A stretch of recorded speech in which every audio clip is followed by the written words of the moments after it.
Good morning, friends. This is a TGPCB 2017 paper. నిన్న ఒక విషయము ఎస్ఎస్సిఎల్ జూనియర్ కెమిస్ట్ ఎగ్జామ్ జరిగింది. సింగరేణి కండక్ట్ చేసింది. ఎగ్జామ్ రాసి ఆస్పిరెంట్ ఇంటికి చేరముందే రిజల్ట్ ఇచ్చిందండి. ఎగ్జామ్ రాసి ఆస్పిరెంట్ ఇంటికి చేరకముందు రిజల్ట్ ఇచ్చింది. మళ్ళీ ఆఫ్లైన్ పేపర్. అది ఏంటిది? ఆఫ్లైన్ పేపర్, ఆన్లైన్ పేపర్ కూడా కాదు. ఆఫ్లైన్ పేపరు ఒక 2000 మంది అప్లై చేసినటువంటిది. ఇంటికి ఏరలే వాళ్ళు. ఎగ్జామ్ రాసి ఇంటికి ఏరకముందు వాళ్ళ రిజల్ట్ ఇచ్చిందంటే అసలు ఆ సంస్థ ఎక్సలెంట్. అసలు నేషనల్ టెస్టింగ్ ఏజెన్సీ ఇవ్వాలి వాళ్ళ చేయికి. పబ్లిక్ సర్వీస్ కమిషన్ అని కాదు, Andhra Pradesh Telangana public service commission అని కాదు.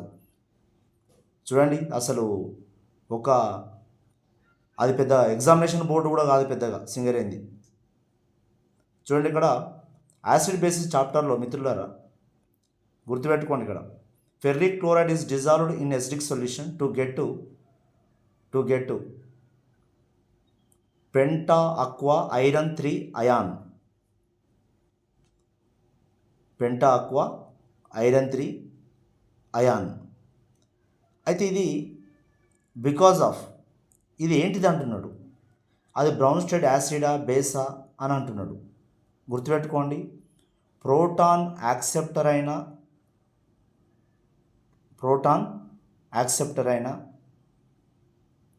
ఇది వాటర్ యాక్సెప్టర్ అయినా బ్రౌన్ స్టెడ్ యాసిడ్. గుర్తుపెట్టుకోండి, అందరూ ప్రోటాన్ అని చెప్తారు. ప్రోటానే కాదు, H+ అనే కాదు, వాటర్ యాక్సెప్ట్ చేసిన రెండు. ఈ టాపిక్ యాసిడ్ బేస్ నుంచి ఒక 5 క్వశ్చన్స్ ఉన్నాయి. Acid bases and hard and soft acid base theory నుంచి 5 to 7 క్వశ్చన్స్ ఉన్నవి. Right, next one. ఇక్కడ the properties of soft acid అనేది ఒక పెద్ద big metal ion, not inert gas configuration, low positive charge ఉండాలి. ఉదాహరణకి ఇక్కడ ఇచ్చిన దాంట్లో Ag+ ఇచ్చిండు. ఈ Ag+ అనేది సిల్వర్ ప్లస్ అనేది ఒక సాఫ్ట్ యాసిడే. లో పాజిటివ్ ఛార్జ్ ఉండాలి, లార్జ్ సైజ్ ఉండాలి, అది ఈజీలీ ఆక్సిడైజ్డ్ అయి ఉండాలి, హై పోలరైజబిలిటీ ఉండాలి. నీకు ఇవంతా తెలవకుండా మిత్రులారా ఇబ్బంది పడకండి. లో పాజిటివ్ ఛార్జ్ లార్జ్ సైజ్ ఉన్నటువంటిది ఒకటి ఉన్నది. మొత్తం ఆప్షన్ అంతా చదివి టైం వేస్ట్ చేయకండి అని చెప్తున్నా. First option is correct answer. Low positive charge, high large size. ఓకేనా? దానికి ఆపోజిట్ ఏముంటుంది? సాఫ్ట్ బేస్ ఉంటుంది. ఇప్పుడు సాఫ్ట్ యాసిడ్ చెప్పినప్పుడు ఏముంటుంది?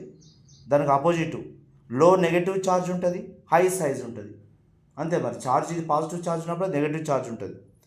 నెక్స్ట్ ఇంకో క్వశ్చన్ ఇక్కడ, which of the following reaction is example of soft and hard reaction. Soft hard acid మధ్య రియాక్షన్ అట. సాఫ్ట్ అనేది ఇప్పుడు Ag+F, ఓకే, 2 సిల్వర్ ప్లస్, ఇది సాఫ్ట్ యాసిడ్. ఫ్లోరిన్ అనేది ఇన్నర్ట్ గ్యాస్ కాన్ఫిగరేషన్ ఉండాలి. హార్డ్ బేస్ అయినా ఏముండాలి? Inert gas configuration. Na+ గుర్తుపెట్టుకో, హార్డ్ యాసిడ్. F- గుర్తుపెట్టుకో, హార్డ్ బేస్ గుర్తుపెట్టుకోండి. ఓకేనా? మన గ్రూప్స్లో ఉన్నటువంటి అయాన్స్, ఓకేనా, ఎవరు అవి? హార్డ్ యాసిడ్ బేస్ ఉంటాయి. ఓకేనా? First group, second group and 7th group, 6th group. ఇక్కడ ఉన్నటువంటిది సాఫ్ట్ అండ్ హార్డ్ రియాక్షన్ అనేది silver plus fluorine. Right. Lithium అనేది అది హార్డ్ యాసిడ్ అవుతుంది. మళ్ళీ లిథియం అనేది హార్డ్ యాసిడ్ అవుతుంది. పోనీ థర్డ్ వన్ చూద్దాము అంటే soft acid, okay, silver plus soft యాసిడే. కానీ అయోడిన్ చూసుకుంటే అది సాఫ్ట్ బేస్ అవుతుంది. ఆడేమన్నాడు? సాఫ్ట్ అండ్ హార్డ్ అన్నాడు. ఓకేనా? సాఫ్ట్ అండ్ హార్డ్ అంటే ఒకటి లో పాజిటివ్ ఛార్జ్ ఉండాలి, లార్జ్ సైజ్ ఉండాలి కేటయాన్. నెక్స్ట్ హార్డ్ అన్నాడు కావున hard base is a hard base లో సైజ్ ఉండాలి, స్మాల్ సైజ్ ఉండాలి, హై ఎలక్ట్రోనెగటివ్ ఛార్జ్ ఉండాలి. ఓకేనా? ఎస్ అంటే silver fluoride is a soft and hard reaction అది. ఓకేనా? థ్యాంక్ యూ మిత్రులారా, లైక్ చేయండి. ఓకేనా? 5-6 క్వశ్చన్లు యాసిడ్ బేస్ నుంచి.